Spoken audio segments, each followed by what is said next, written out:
Hokim olimpiadasi doirasida o'tkazilayotgan suzish bahslarida qatnashchilar erkin, biroz butterfly hamda chalqancha usulda suzish yo'nalishlarida raqobatlashmoqda. Musobaqada Toshkent shahrining barcha tumanlaridan tashrif buyurgan jami 125 nafar yosh sportchi ishtirok etmoqda.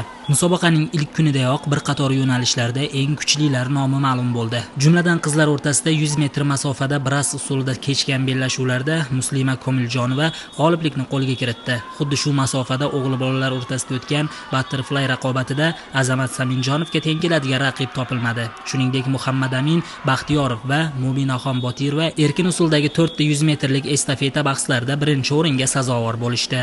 Bu musobaqalarimizda 13-14 yoshli bolalar jalb qilingan. O'tgan yildan hozirgi kunga qadar bular o'sha muntazam tarzda o'sha joylarda, sport maktablarini, o'sha suzish havzalarida tayyorgarlik ko'rib, o'rin olishga harakat qilishyapti. O'tgan yil mana 10 ta sport turi bo'lgan bo'lsa, bu yil yana sport turlari qo'shilganligi bu yoshlarga katta yana imkoniyat, katta zamin yaratadi.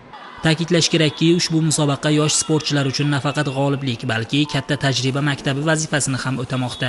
Har bir yo'nalishda suzuvchilar shaxsiy rekordlarini yangilash va murabbiylar ishonchini oqlash uchun bor imkoniyatlarni ishga solishmoqda. Ayniqsa start va burilish jarayonlaridagi aniqlik, masofani bir maromda bosib o'tish hamda finishdagi kurash bahslariga yanada shiddat bag'ishlayapti. Tomoshabinlar va murabbiylar esa yosh suzuvchilarning chiqishlarini olqishlar bilan qo'llab-quvvatlamoqda. Bunday turnirlar yosh sportchilarning professional mahoratini oshirish, sog'lom raqobat muhitini shakllantirish hamda kelajakdagi yirik xalqaro musobaqalarga tayyorgarlik ko'rishda muhim bosqich hisoblanadi.